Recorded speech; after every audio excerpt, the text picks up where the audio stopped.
Hola. Si quieres comenzar a entender con más seguridad la gramática del inglés, entonces este video definitivamente es para ti. Cuando yo estaba en la escuela me sucedía que el profesor daba una clase sobre, por ejemplo, pasado perfecto, o digamos otro tiempo gramatical, por ejemplo, pasado perfecto continuo. Pero yo no entendía nada en esas clases, no sabía cómo sonarían esos tiempos gramaticales ni siquiera en español. Entender cómo sonarían esos tiempos gramaticales en español hace mucho más fácil entenderlos en inglés también. Si aún no hablas inglés y te desmotiva no encontrar lógica en la gramática desde el inicio de tu aprendizaje, o incluso si ya hablas inglés pero sabes que cometes muchos errores gramaticales al hablar, entonces este video te ayudará a sentirte mucho más seguro. Va a ser de gran ayuda que entiendas estos tiempos gramaticales primero en español. Incluso para aprenderlo en español, que es el idioma que ya hablas, puede que necesites unos minutos de práctica. Pero esos pocos minutos, quizá algunas pocas horas de practicar esto en español, te pueden ahorrar meses o incluso años de estudiarlo directamente en inglés. Te prometo que será mágico entender estos tiempos gramaticales primero en español y luego sí pasar todo esto a inglés. Ahora mismo simplemente mira el video por completo y te daré unos tips para memorizar estos tiempos gramaticales, tanto en español como en inglés.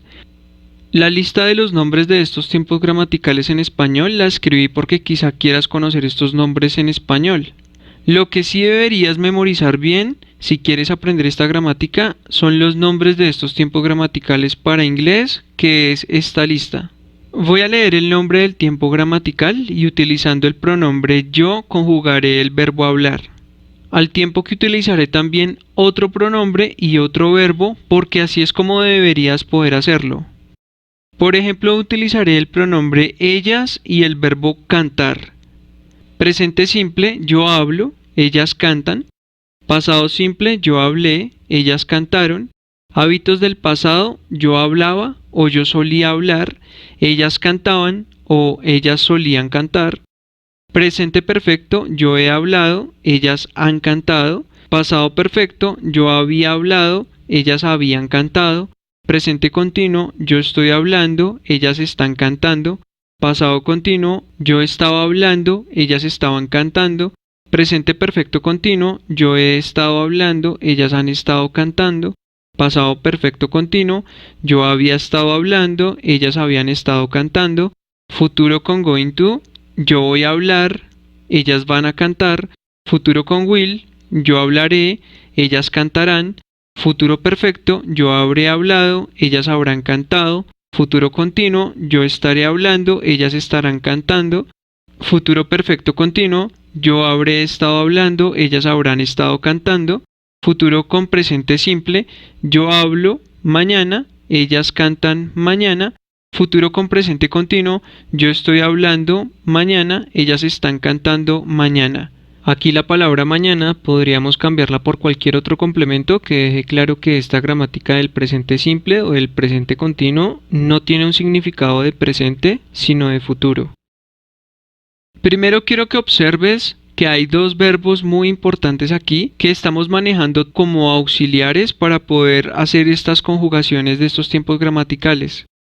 Uno de esos verbos es el verbo haber, que lo ponemos tanto en presente como en pasado. También lo colocamos en futuro.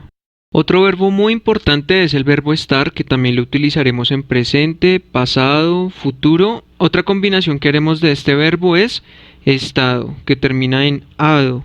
Esta es una terminación característica de los tiempos gramaticales perfecto, donde el verbo como termina en a, hablar, entonces la combinación que se usa es ado. Si el verbo terminara en i o en e, probablemente terminaría en ido. Por ejemplo, tener, tenido.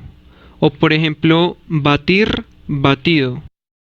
Hay algunos verbos, sin embargo, que son irregulares en este sentido y no terminan en ado o ido. Por ejemplo, romper. Nosotros no decimos rompido, decimos roto. O el verbo decir. Nosotros no decimos decido, sino decimos dicho. Pero por lo general, los tiempos gramaticales perfecto van a terminar en ado o en ido. Entender esto del español te ayudará a entender mucho más rápido la gramática del inglés. Luego te mostraré por qué. Por el momento no olvides que aparte del verbo que estamos conjugando, que podría ser cualquier otro, los dos verbos que más vamos a utilizar acá serán el verbo haber y el verbo estar. También podemos hacer otros pequeños análisis que nos ayuden a recordar con más facilidad cómo suenan estos tiempos gramaticales. Por ejemplo, el presente simple y el pasado simple tienen solamente dos palabras, el pronombre y el verbo. Esto no cambiará en las afirmaciones en el inglés. En las negaciones y en las preguntas vamos a tener una pequeña diferencia con el español, pero recordar que solamente tienen dos palabras por el momento nos va a ayudar bastante. Para diferenciar el pasado simple de los hábitos del pasado, recordemos que este será para una sola vez. Por ejemplo, yo hablé ayer. Pero podemos utilizar también yo hablaba como si fuera una costumbre que yo tenía anteriormente. Normalmente las personas lo traducen como yo solía hablar, pero esta traducción yo hablaba también aplica bastante bien, porque suena como una costumbre que teníamos de hablar. Por ejemplo, nosotros hablábamos todos los días, a diferencia de nosotros hablamos, que podría ser simplemente hablamos una vez ayer. Es muy importante recordar que después que hemos utilizado el verbo haber, el siguiente verbo, el verbo que estamos conjugando, termina en ado o en ido.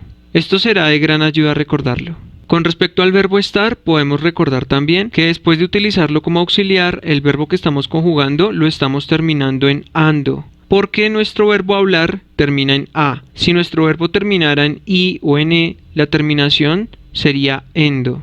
Algo más que vale la pena recordar es que en español utilizamos para el futuro intencional el verbo ir como auxiliar. Por eso acá se encuentra el verbo ir en la palabra voy, que en inglés también se utiliza como auxiliar, el verbo ir, go.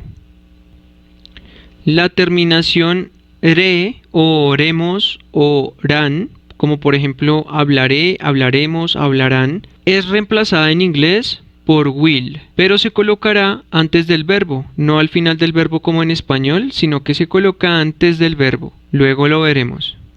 Finalmente, para los tiempos gramaticales futuro con presente simple y futuro con presente continuo, utilizamos el presente simple y el presente continuo, pero con un complemento que nos ayude a entender que es algo que no sucede en el presente, sino que es algo que sucederá en el futuro.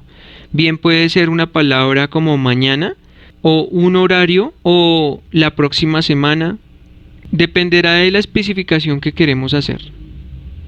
Ahora bien, como te había dicho antes, aparte del verbo hablar, que es el que estamos conjugando, los otros dos verbos que más utilizaremos para poder hacer todas estas conjugaciones serán el verbo haber y el verbo estar.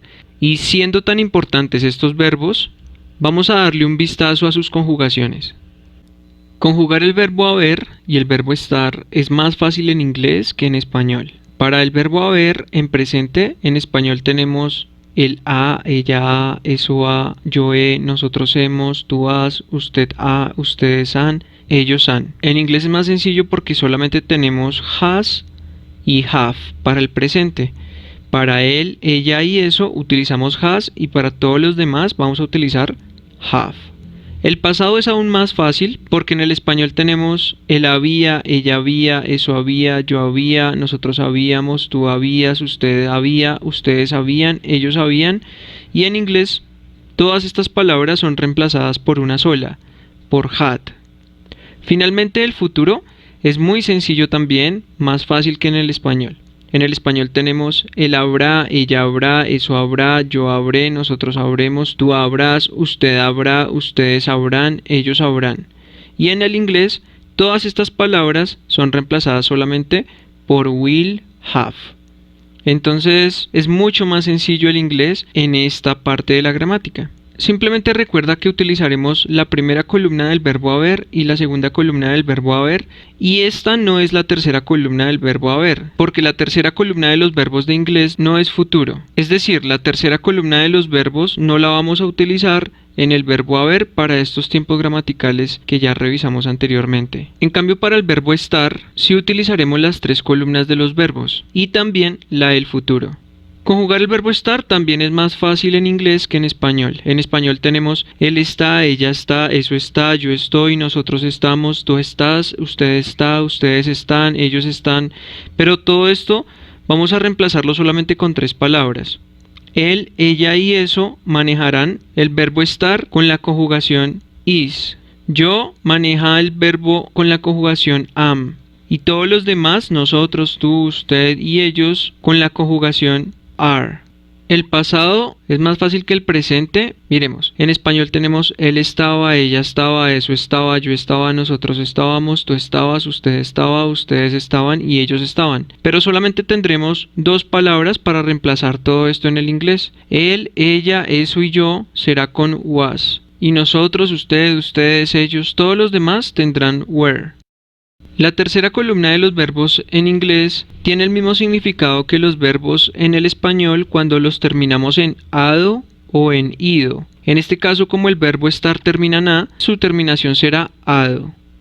En inglés, la tercera columna del verbo estar es been. Solamente con esa palabra reemplazamos la palabra estado. El futuro del verbo estar también es más fácil en inglés que en español. En español tenemos él estará, ella estará, eso estará, yo estaré, nosotros estaremos, tú estarás, usted estará, ustedes estarán y ellos estarán. Pero en inglés todas estas palabras se reemplazan solamente con will y con be, que es el infinitivo del verbo estar. Como se pueden dar cuenta, el verbo haber y el verbo estar son muy sencillos de manejar en el inglés. En el próximo video conjugaremos cada uno de los tiempos gramaticales que hemos visto en este video y veremos cada una de las especificaciones o reglas que tienen estos tiempos gramaticales en el inglés. Nos vemos en el próximo video.